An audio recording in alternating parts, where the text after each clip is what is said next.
Әлеге стакандағы суға игътибар итегезче. Су хәл кертә, сусауны баса, яшәеш чыганага булып тора. Ләкин эчер алдыннан бу суда берәр нинди авыру китереп чыгаручы микроблар, төрле кушылмалар икәнен каян белергә? Дөньяда 10 кешенең берсе чиста һәм зарарсыз су эчә икәненә ышана алмый. Бу ни өчен шулай?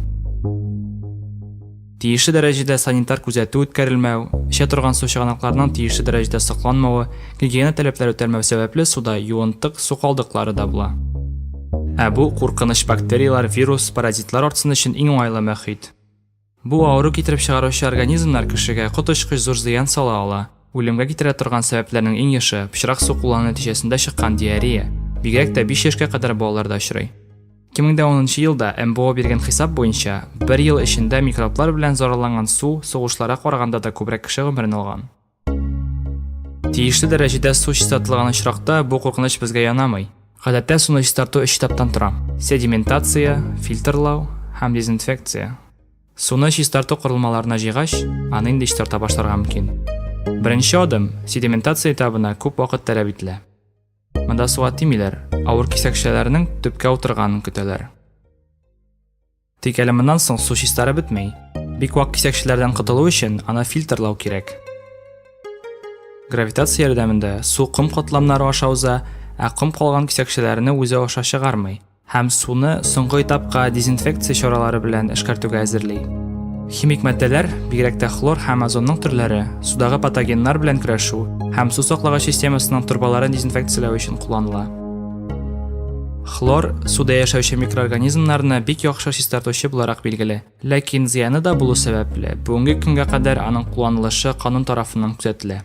Мәсәлән, дезинфекция вакытында хлорның чамадан тыш артык булу аркасында башка химик реакциялар да килеп чыгарга мөмкин. Хлор кушылмаларының күләме кинәт арту нәтиҗәсендә эчә торган суда тимер, бакыр һәм кургаш кебек металларның күләме арта. Бу су турбаларының коррозиясенә китерә.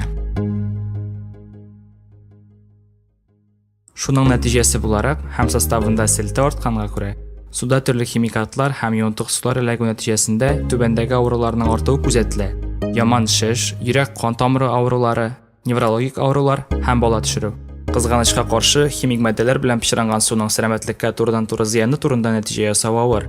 Суны авыру китереп чыгаручы микроблардан арындырганда дезинфекция чараларының файдасыннан тыш, составындагы химик коктейльнең сәламәтлеккә ничек тәэсир итүе турында тулы күзаллау булдыру өчен тикшерүчеләрнең әле күп хезмәт куясы бар.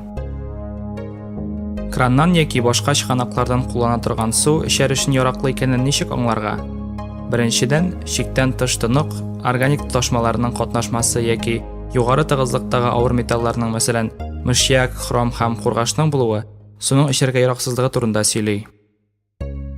Мышьяк һәм кургаш кебек химик матдәләрнең булуын бары тик лаборатория белән генә ачыкларга мөмкин. Ләкин суның аксыл, көрән, ягъни саргылт төсе, начар ис аңкып торуы, ягъни көчле хлор ис килүе суны җентекләп тикшерергә кирәк дигәнне аңлата. Киләсе адым химик матдәләр һәм төрле кушылмалар булуын ачыкларга сәләтле су анализлау чаралары. Составында күп төрле зыянлы кушылмалар булуына карамастан, суны чыганакта гына түгел, куллану алдыннан да чистартырга мөмкин. Суны куллану алдыннан чистарту моннан берничә мең еллар элек булган. Борынгы мисырлылар суны органик кушылмалардан чистарту өчен кояш нурын кулланганнар. Борынгы Грециядә Гиппократ махсус ысул ярдәмендә суны тәмсез кушылмалардан арындыра. Бүген суны минераль матдәләрдән арындыру өчен ионлаштыру кулланыла. Шулай ук сеңдерү фильтрациясын кулланалар.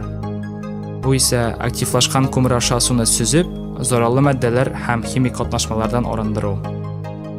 Шулай да бу ысулны куллану озакка сузылган уңай нәтиҗә бирми.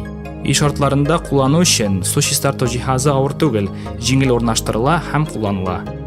Зур системаларны кулланырга мөмкинлек булмаган җирләрдә яки су зур мәйданда пычранганда урындагы җиһазлар күп кешенең гомерен саклап кала ала. Чиста су бик кадерле һәм һаман да җитеп бетмәгән әйбер булып санала.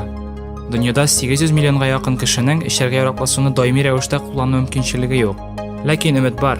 Олы һәм кечкенә кулачлы су чистарту системаларын һаман да яхшыртып тору куркыныч шартларны бетерүгә өлеш кертә. Тиешле урыннарда кирәкле системаларны гамәлгә кертү, инде булган системаларны намус белән куллану кешеләрнең иң мөһим булган көндәлек ихтыяҗының берсен тулыландырырга мөмкинлек бирә. Әлеге чыгарылышыбыз мин татарча сөйләшәм бәйгесе кысаларында Минзәлә шәһәре гимназиясе татар теле һәм әдәбияты укытучылары Галиева Л.А., Элина М.А., Захриева Г.Р. тарафыннан тәрҗемә ителде. Монтаж Лена Валиәхмәтова, текстны укыды һәм тавышландырды Булат Шәймиев. Гыйлем берләшмәсе 2018 ел.